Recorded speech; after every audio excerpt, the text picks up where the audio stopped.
Eu trouxe um caso bem interessante de um paciente meu. Ele chegou para mim com um diagnóstico de adenocarcinoma gástrico com metástase no peritônio. Ele havia perdido muito peso nos últimos 4 meses, uma perda de peso considerada grave. Então, foi um caso complicado, né? Então, qual foi a minha primeira conduta?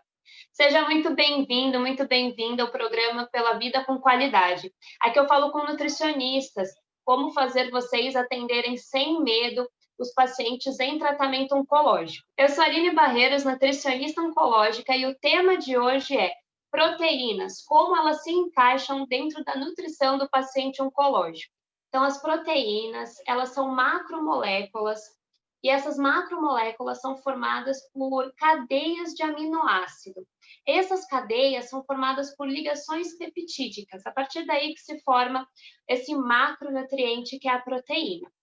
Normalmente, a recomendação de proteína para o indivíduo saudável é de 1 grama de proteína por quilo peso dia. Contudo, durante o tratamento oncológico, bem da verdade, não só a partir do momento que se inicia o tratamento, mas a partir do diagnóstico, né, de um câncer, essa necessidade ela é aumentada.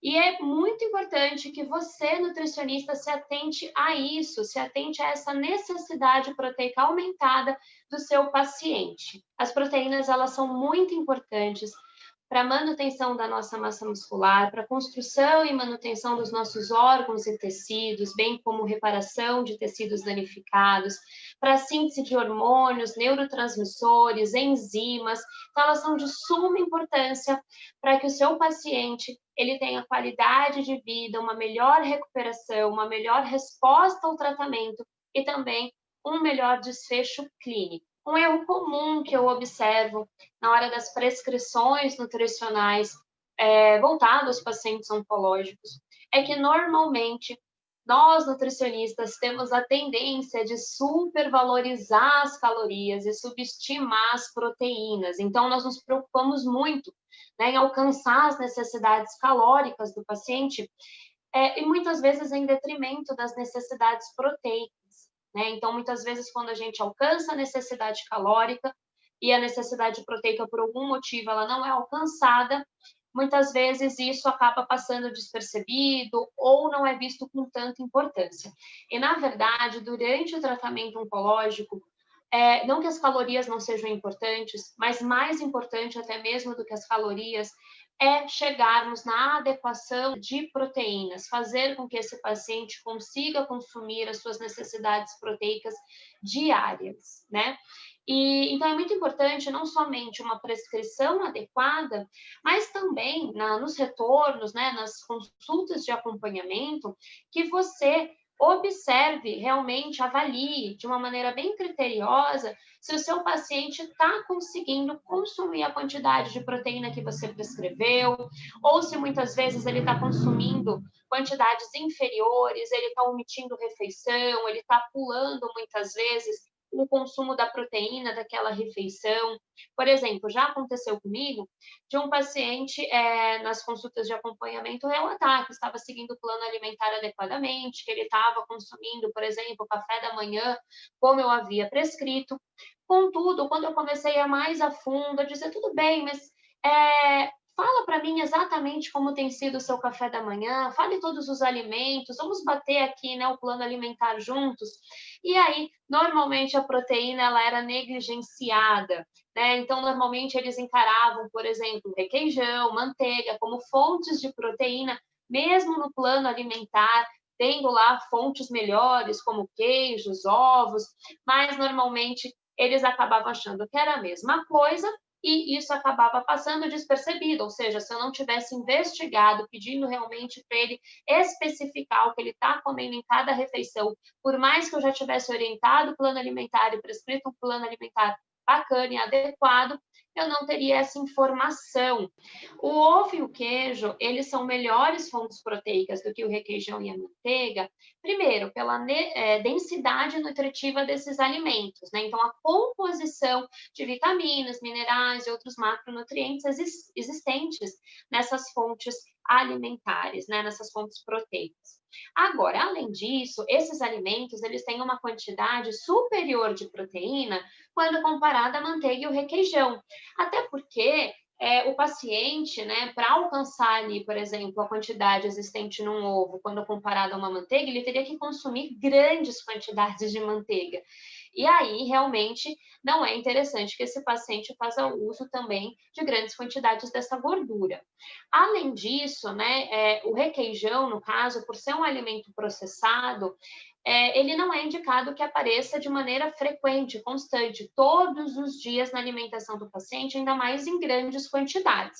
Lembrando também que existem tipos e tipos de requeijão. Então, é muito importante que você, nutricionista, oriente a leitura de rótulos para o seu paciente, porque muitas vezes ele acha que está consumindo um produto à base de leite, ou seja, que tem proteína, mas na verdade aquele preparado é puro amido, ou seja, é puro carboidrato, e ele vai estar consumindo mais carboidrato na dieta, que muitas vezes você não contabilizou, e proteína que é bom, pouquíssima ou nenhuma. Porque o que acontece? Muitas vezes os pacientes, eles acham, se a gente não orienta muito bem, por isso que eu sempre gosto de frisar nesses nossos bate-papos, a importância de não somente você prescrever e colocar ali uma estratégia nutricional, mas você dizer para o seu paciente o porquê daquilo, o que aquilo vai trazer de benefícios e o porquê que aquela estratégia é importante, o que está acontecendo com ele, no organismo dele, para que você tenha pensado em elaborar essa estratégia. Então, isso é muito importante para que ele entenda e tenha uma melhor adesão às suas prescrições. Então, o que normalmente os pacientes eles acham, né? Não sei se você já passou por isso, mas eles acham que a gente floreia a alimentação, que a gente gosta de colocar frufrus na comida. Então, por que não comer somente uma banana? Por que tem que comer banana com canela e sementinha? Ah, vou comer só a banana, isso que é o mais importante. E não é bem assim, né? Nós sabemos que tudo tem um sentido, tudo ali tem um porquê, né? Os alimentos trabalham em sinergia. Então, na cabeça do paciente, muitas vezes, ele não vai entender por que você montou aquele café da manhã para ele, colocou ovo mais queijo, por que os dois? Será que não pode um só? Então é muito importante que você investigue isso e principalmente que você oriente e reforce essas orientações com o seu paciente. O consumo adequado de proteínas, como eu comentei, é muito importante para a preservação de massa muscular do paciente. E com isso, consequentemente, você não só previne ou trata a desnutrição e sarcopenia, como bem da verdade, você acaba contribuindo para que esse paciente apresente menor grau de toxicidades provenientes do tratamento antineoplásico. E por que isso acontece, né? A depuração dos fármacos, os quimioterápicos, eles acontecem na musculatura. E quanto menor o percentual de massa muscular, maior a depressão de massa muscular, então tem uma diminuição na depuração desses fármacos, aumentando assim a toxicidade do tratamento, consequentemente esse paciente apresenta mais efeitos colaterais.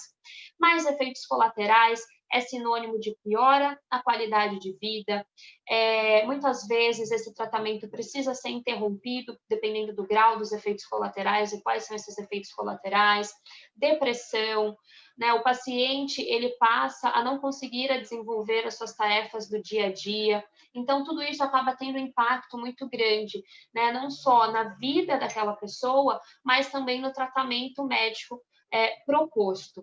Além disso, o consumo adequado de proteínas é importante também para a produção de células, né, para a síntese celular. Então, não só a hemoglobina, mas também as células de defesa. Então, para uma boa imunidade, é muito importante o consumo adequado de proteínas.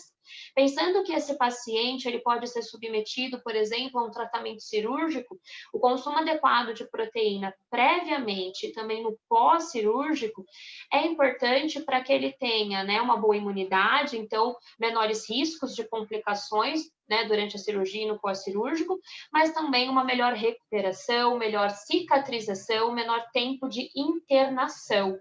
Então, é muito importante que esse cálculo proteico seja feito de maneira adequada e que você investigue realmente se o seu paciente está conseguindo consumir essa quantidade de proteína. Porque se você conseguir fazer com que o seu paciente consuma a quantidade adequada de proteína da maneira adequada no dia dele, com certeza você vai ter um paciente muito mais disposto, com menos fadiga, com maior qualidade de vida, com uma imunidade mais fortalecida, ou seja, um paciente satisfeito, feliz e principalmente um paciente que está respondendo melhor ao tratamento antineoplásico e você vai estar contribuindo de maneira efetiva para que aquela pessoa tenha um melhor resultado, um melhor desfecho clínico, uma melhor recuperação, e aí você vai estar realmente encaminhando o seu paciente para a cura, para a sua recuperação. Contudo, não adianta você somente calcular ali lindamente a quantidade de proteínas que o seu paciente precisa no dia, colocar no plano alimentar lá essa quantidade. Se você não colocar da maneira adequada, ou seja, não distribuir essa proteína da maneira adequada, mas principalmente não olhar o contexto que essa proteína vai ser inserida. Então, para que essa proteína tenha todos esses benefícios que eu comentei e que realmente esse paciente sinta os benefícios, né, do consumo adequado de proteína, é muito importante, primeiro, que a característica, né, da alimentação desse paciente, a base, o contexto geral dessa alimentação, seja uma alimentação anti-inflamatória. Ou seja, né, uma alimentação que o seu contexto, a sua base, né, os alimentos ali inseridos como um todo, eles vão trabalhar para diminuir o padrão inflamatório do seu paciente. Né? Naturalmente, esse paciente ele já está inflamado. O câncer é uma doença inflamatória.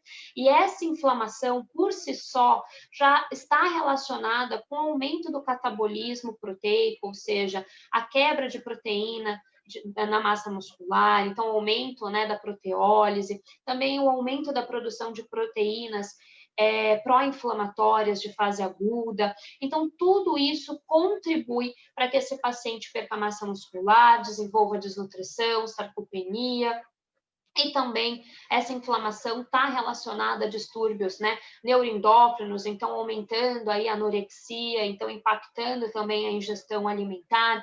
Então é importante que a gente consiga modular esse processo inflamatório através da alimentação, diminuindo, né, os marcadores inflamatórios, então fazendo com que esse paciente ele fique menos inflamado e apresente marcadores menos inflamatórios. Por exemplo, inibindo o fator nuclear kappa-B, que é o início ali da cascata inflamatória, TNF-alfa, e também marcadores como a interleucina 6 e o PCR.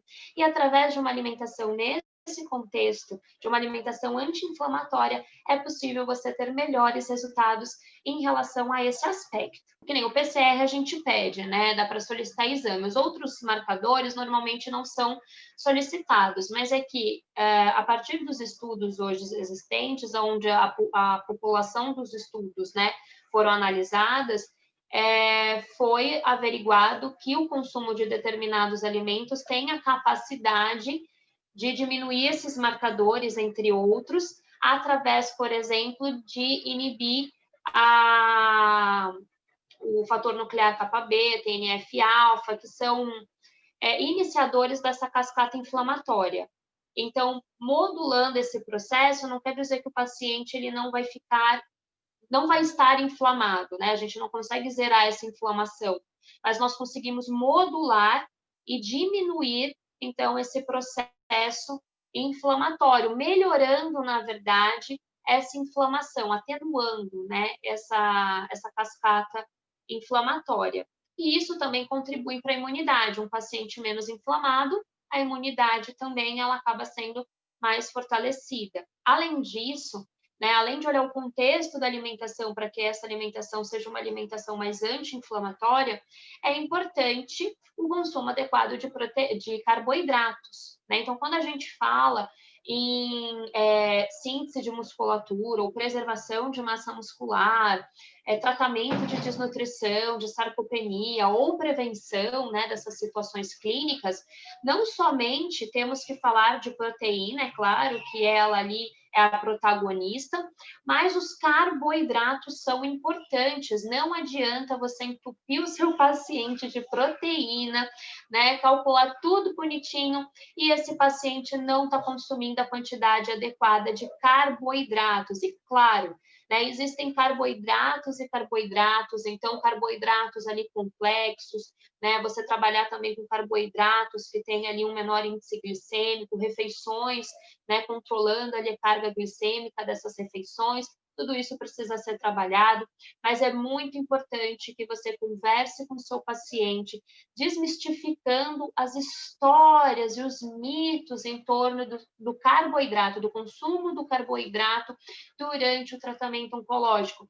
Muitos pacientes já chegam no meu consultório com medo de consumirem carboidratos, porque escutaram por aí, porque leram por aí que os carboidratos eles são vilões, eles vão prejudicar o seu tratamento, contribuir para o crescimento tumoral, e na verdade não é bem assim, né? Então é muito importante o consumo adequado de carboidratos, mas que esses carboidratos apareçam também de maneira fracionada nas refeições ao longo do dia, né, do plano alimentar do seu paciente, e claro, sempre optando pelas melhores opções de carboidrato, nas quantidades adequadas para que também não exista um exagero, um consumo exacerbado desse macronutriente. Bom, então pensando em quais seriam os melhores tipos de carboidrato para você incluir na alimentação do seu paciente, é claro que a individualização dessa prescrição se faz necessária, né? Muitas vezes você vai ter que negociar com o seu paciente o consumo de determinados carboidratos,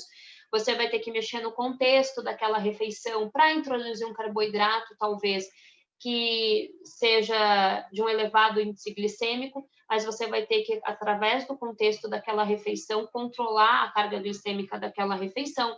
Então, tudo isso é individualizado. Mas, de maneira geral, quais são os melhores carboidratos que você pode estar acrescentando no dia desse paciente? A aveia é um ótimo carboidrato, não somente por conter fibras, mas por conter fibras consideradas prebióticas que acabam alimentando ali, né, os micro-organismos benéficos existentes no nosso intestino. A batata doce também é considerada ali uma fibra prebiótica, uma boa fonte de carboidrato. O arroz integral, o milho, mandioca, mandioquinhos, tubérculos de maneira geral, né, quinoa, cará, inhame. Então, esses carboidratos eu acabo colocando em maior quantidade, digamos assim, né, uma maior prevalência no plano alimentar dos meus pacientes. E os derivados também desses carboidratos, né? Então, dessa forma, eu consigo colocar bons carboidratos, fazer com que meu paciente consuma esse macronutriente, mas também com que esse carboidrato ele tenha uma densidade nutricional maior e adequada, né? Então, existem carboidratos realmente que precisam ser evitados ou consumidos em menor frequência, como é o caso do açúcar, das farinhas brancas, mas de maneira geral o carboidrato ele não é vilão, pelo contrário, ele é benéfico e é importante que o seu paciente consuma esse macronutriente.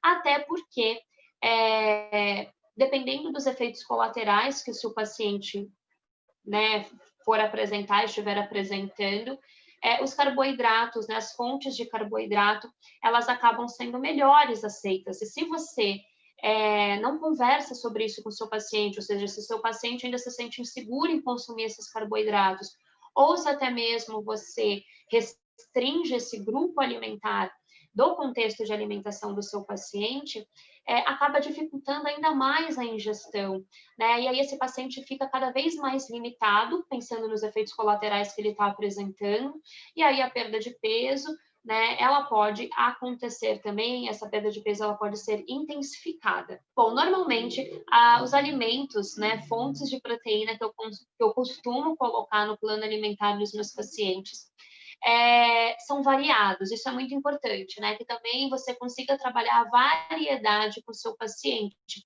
né? Para que ele saia ali daquele mesmo padrão de consumo de alimentos, do padrão do consumo de proteína, porque dessa forma também ele acaba melhorando o consumo de outros nutrientes, principalmente dos micronutrientes, vitaminas e minerais.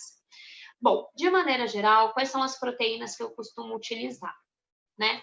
Então, os ovos, leites e derivados, principalmente queijo branco e os iogurtes, as leguminosas, né? Então, feijão, lentilha, ervilha, grão de bico, As oleaginosas, então, as castanhas, as nozes, as amêndoas. Além disso, também as carnes, né? Principalmente as carnes dos peixes, frango e a carne vermelha, que seria a bovina e a suína. E aí, como fazer se o seu paciente não consome carne, né? Será então que esse paciente ele vai conseguir atingir as suas necessidades proteicas? Sim, é possível, né?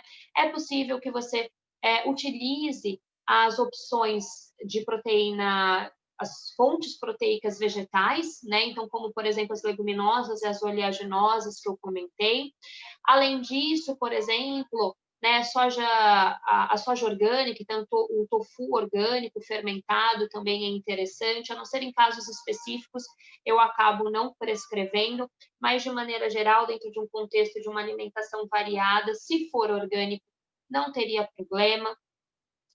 Também o consumo de ovos, dos iogurtes, dos queijos, e claro, né, a adição de módulos proteicos, como por exemplo o whey protein, seja esse whey protein o tradicional, realmente a proteína isolada do leite, ou as versões que existem hoje em dia, né, veganas, então a partir de proteínas de origem vegetal, como o whey protein, que a base dele são as leguminosas, então proteína de ervilha, por exemplo. Então, existe essa possibilidade. A prescrição do whey protein, ela deve ser individualizada e não generalizada.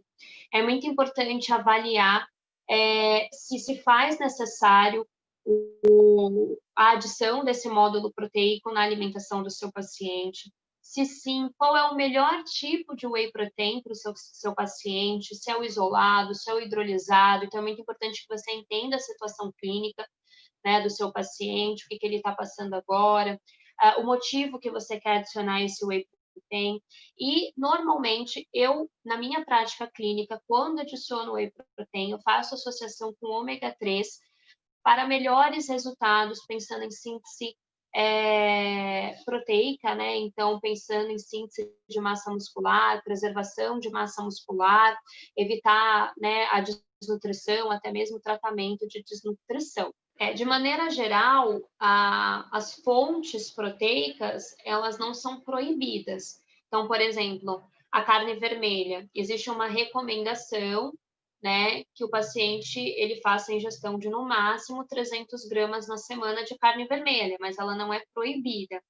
Agora, a maneira como essas proteínas vão ser preparadas, aí sim existe uma recomendação forte de não consumir, por exemplo, carnes cruas ou até mesmo ovos, né, com a gema mole ou ovos crus, por conta do risco de contaminação, de então ali uma infecção alimentar, né, por micro-organismos. Então, realmente é importante que o paciente ele não faça o consumo de nenhuma proteína crua. Agora, de resto, não tem uma contraindicação generalizada, né? Aí, cada caso é um caso, você vai avaliar junto com o seu paciente, mas, de maneira geral, é isso, tomar cuidado com a quantidade de cada proteína. Algumas proteínas, como a carne vermelha, vai ter essa recomendação específica, e também a forma de preparo, de cocção. E também, claro, né, você precisa avaliar a necessidade não somente da adição de módulos proteicos no dia alimentar do seu paciente, mas também a adição de suplementos nutricionalmente completos, né? Então, se isso se faz necessário para que você consiga alcançar as necessidades nutricionais do seu paciente. A proteína, ela nunca vai ser maléfica. Você não vai precisar retirar em algum momento esse macronutriente da alimentação do seu paciente. Na verdade, isso não é nem indicado. Contudo, em algumas situações clínicas, como por exemplo, se o seu paciente apresenta uma insuficiência renal crônica, né, de base, ou como efeito colateral também do tratamento, né, uma toxicidade nesse órgão, no rim, acaba desenvolvendo uma insuficiência renal crônica e ele está em tratamento conservador, é importante que você faça o reajuste, né, o cálculo novamente dessa necessidade proteica, porque a dieta dele vai precisar ser uma dieta hipoproteica. E normalmente, né, o cálculo é 0,8 gramas de proteína ao dia. E aí se torna desafiante, não é mesmo? Porque estamos falando até agora que esse paciente precisa consumir bastante proteína, sua necessidade é aumentada. Pensando em pacientes oncológicos, o cálculo chega a 1,5 grama a 2 gramas de proteína ao dia por quilo, né? Ao dia. Então, realmente, o que fazer? Então, nessa situação, mais do que nunca, esse paciente precisa estar consumindo essas 0,8 gramas de proteína. Aí sim entram essas estratégias nutricionais, como, por exemplo, utilização de creatina monohidratada, utilização de ômega 3 associado, utilização de whey protein, porque esses módulos proteicos, esses aminoácidos, essas fontes proteicas, elas acabam sendo, os estudos mostram que elas são melhores utilizadas pelo organismo, respondendo melhor em situações de desnutrição ou em situações que você precisa garantir a manutenção de massa muscular do seu paciente. E também a dieta anti-inflamatória, uma alimentação com essa característica, é muito importante, porque esse paciente ele já está altamente inflamado, e se você não modula essa inflamação a partir da alimentação, o catabolismo de proteínas também continua aumentado. Então, ele já está consumindo pouca proteína, então o risco de desnutrição acaba sendo aumentado. O consumo de proteína, ele deve acontecer de maneira fracionada ao longo do dia. Então, é muito importante que você pegue aquela quantidade total, a necessidade proteica do seu paciente, e que você fracione isso ao longo das refeições, e que você alerte o seu paciente sobre isso.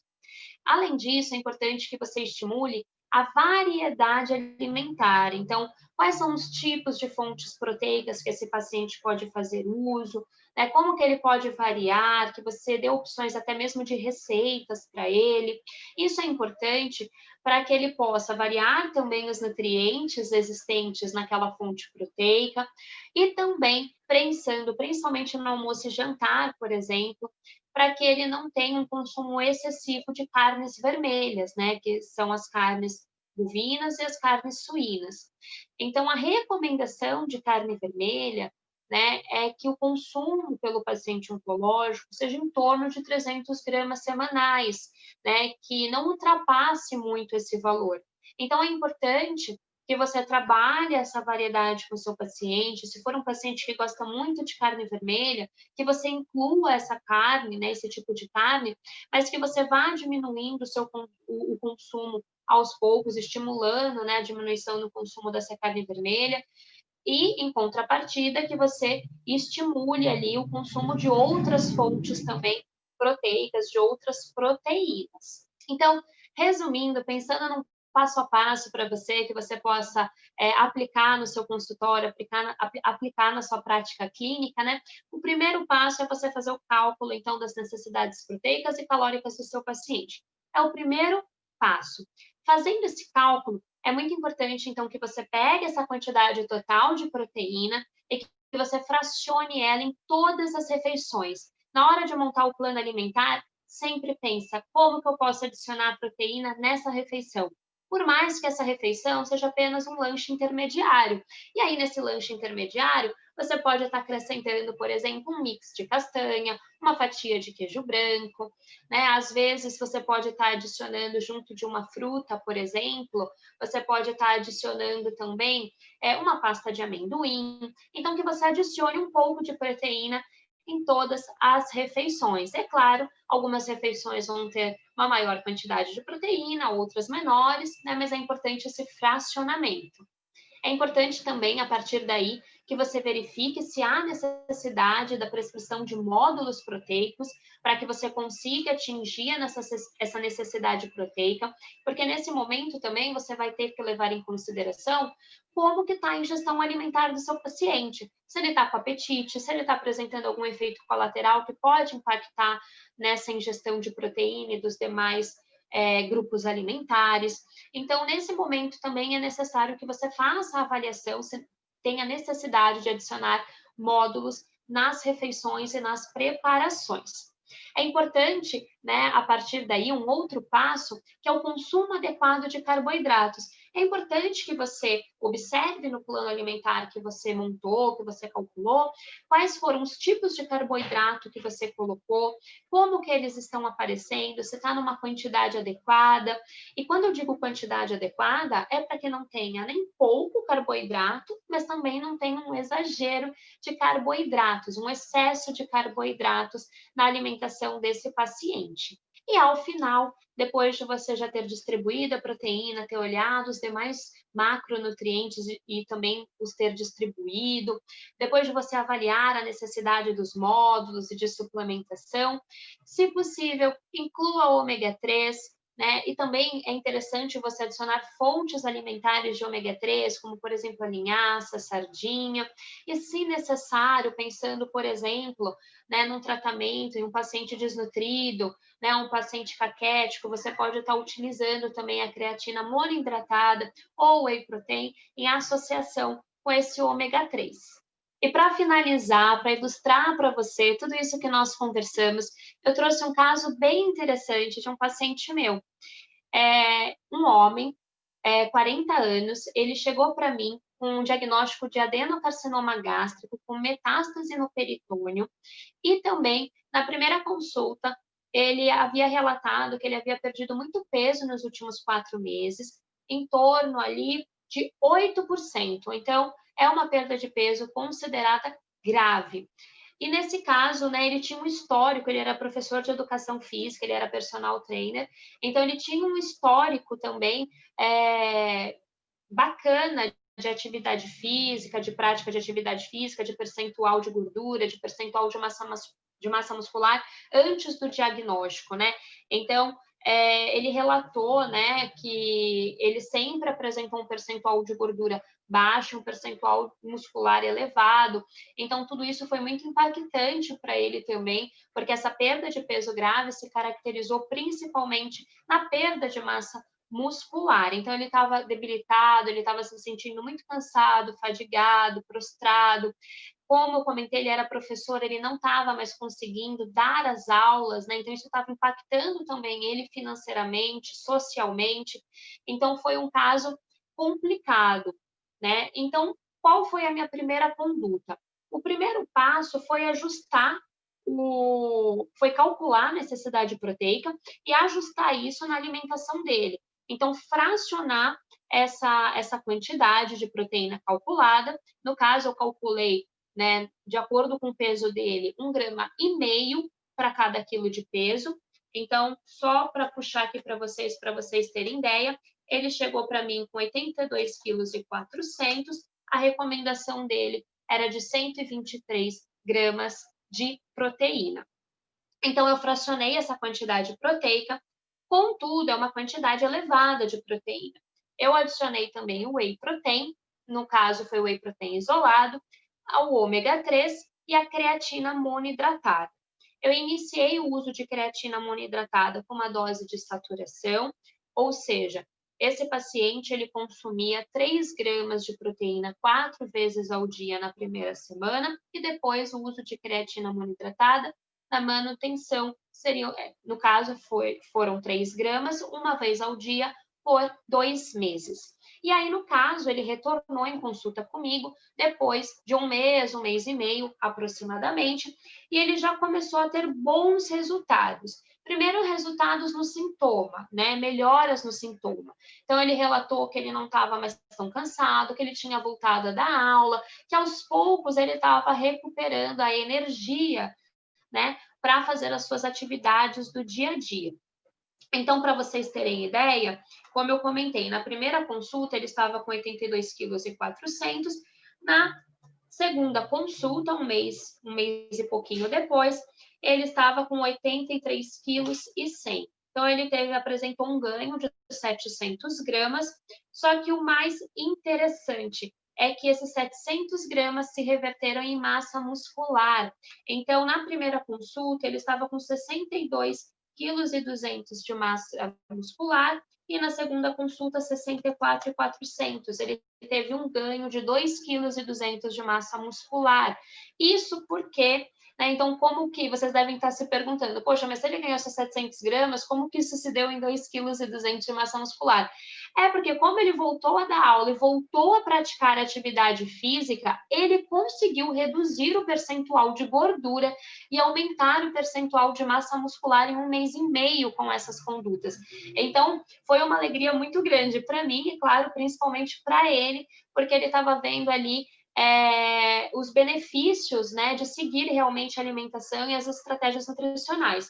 E na terceira consulta, ou seja, 2 meses, mais ou menos 2 meses e meio depois da primeira consulta, da consulta inicial, ele chegou no meu consultório com 86,3 kg, sendo que aumentou também massa muscular, ele estava com 67,3 kg. Comparado com a primeira consulta, 62,2 kg, houve um ganho de 5,1 kg de massa muscular.